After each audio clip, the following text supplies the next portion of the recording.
Hoje nós chamamos Denise Campos de Toledo aqui porque recebi de muitos ouvintes pelo meu Twitter, pelo meu Face, a pergunta que não quer calar, porque tá todo mundo falando da PEC dos gastos da 241. Mas a pergunta da galera é, Denise, o que é essa PEC afinal? É a PEC que vai limitar o aumento dos gastos do governo com base na inflação do ano anterior. Então, mas como é que isso funciona? Então, porque estão falando assim, inflação... vai cortar o gasto de saúde. Tá todo mundo apavorado, ninguém sabe porque o que o governo é. colocou saúde e educação no bolo. Então, pega a despesa pública como um todo, a inflação deste ano deve ficar em torno de 7,1%, 7,2%. Então, as despesas no ano que vem não podem crescer além desse percentual. Agora, como já reclamaram muito e questionaram essa limitação de gastos com saúde e educação, o governo deixou essa restrição para 2018. Então, no ano que vem não vai haver o enquadramento de saúde e educação. Isso vai ficar para 2018, porque a expectativa é que no ano que vem a economia cresça e essas áreas elas têm um percentual de receita assegurado. Então, a receita do governo deve crescer. Então, o bolo para essas duas áreas vai ser melhor do que deste ano, porque deste ano a arrecadação do governo despencou. A receita é outro problema sério para o desequilíbrio das contas. Então, se fosse essa referência, de fato haveria até uma redução efetiva em relação ao histórico de gastos com saúde e educação. Ainda há essa preocupação, Madeleine, porque na medida em que se espera que a economia retome o crescimento, essas áreas podem não receber mais recursos. Mas não tem jeito. A gente teve uma deterioração muito pesada das contas públicas nos últimos anos. O governo trabalha com a previsão de um déficit das contas de 172 bilhões este ano, que ele quer reduzir para 139 bilhões no ano que vem. Então, uma das estratégias é essa, você dá uma freada no aumento de gastos, que eles têm crescido em média 6% em termos reais nos últimos anos. 6% em termos reais é 6% acima da inflação. Então, ele quer que cresça igual à inflação. Tem gente que até acha que o governo deveria ser mais austero, porque isso é até uma certa indexação e a tendência é de inflação mais baixa. Então, no ano que vem, os gastos vão poder crescer com base na inflação deste ano, maior que a do ano que vem. Que no ano que vem, a inflação deve cair para alguma coisa ao redor de 5%, talvez até menos. Mas não dá para engessar muito, porque o governo está propondo isso por 20 anos. Então, é um regime fiscal novo, é barrar esse avanço muito forte das despesas. Aí, em algum momento, poderá haver alguma revisão e a discussão vai entrar muito nisso, inclusive hoje, que talvez possa haver, aliás, já está previsto que haverá uma revisão desse critério daqui 10 anos.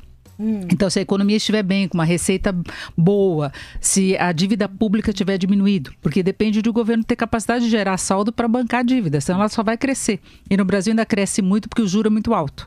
Então, a gente tem dois complicadores, né? Você não gera saldo para você pagar suas dívidas e você ainda paga um juro muito alto sobre essa dívida que é diferente, por exemplo, de outros países que têm dívida até maior do que a do Brasil em relação ao PIB. Mas a gente tem que corrigir essa trajetória para o Brasil voltar a recuperar a credibilidade em relação às finanças públicas, porque perdeu completamente.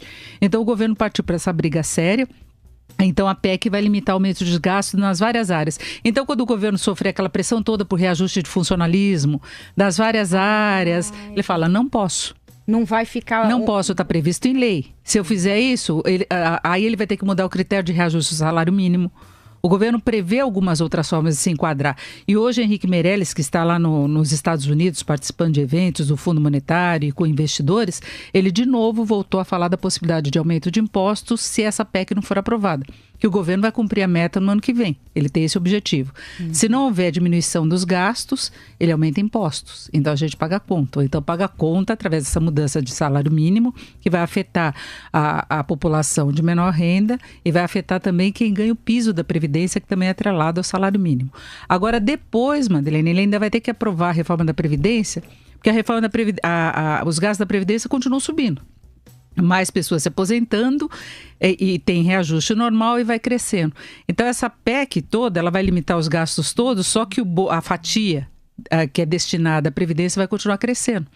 Então, a previsão é que se não aprovar a reforma da Previdência, em 3 anos, essa economia que o governo pode fazer com a PEC vai ser engolida. Então, só vai pagar a despesa da Previdência ou para de pagar a Previdência. Que é uma coisa que os estados estão fazendo. A gente não imagina uma situação como essa, mas está acontecendo isso em vários estados. Rio de Janeiro, não é? Rio Grande do Sul, você tem vários estados que não vão bancar o 13º salário. Então, se você não toma conta das finanças públicas, chega um momento que você não consegue bancar as despesas obrigatórias. Então a situação é muito mais grave. E o que levou a isso foi a gastança toda dos últimos anos. Aquela coisa que a gente critica, que o pessoal fala, mas tinha um apelo social, programas sociais, preocupação com Bolsa Família e tudo mais, o crescimento da economia. Deu no que deu, nessa crise econômica, no desequilíbrio brutal das contas públicas. Então a PEC é isso, ela vai ser o primeiro passo do ajuste das contas. Freia o aumento das despesas com base na inflação do ano anterior. E aí depois o governo tem que conseguir a reforma da Previdência. Não tem como escapar disso.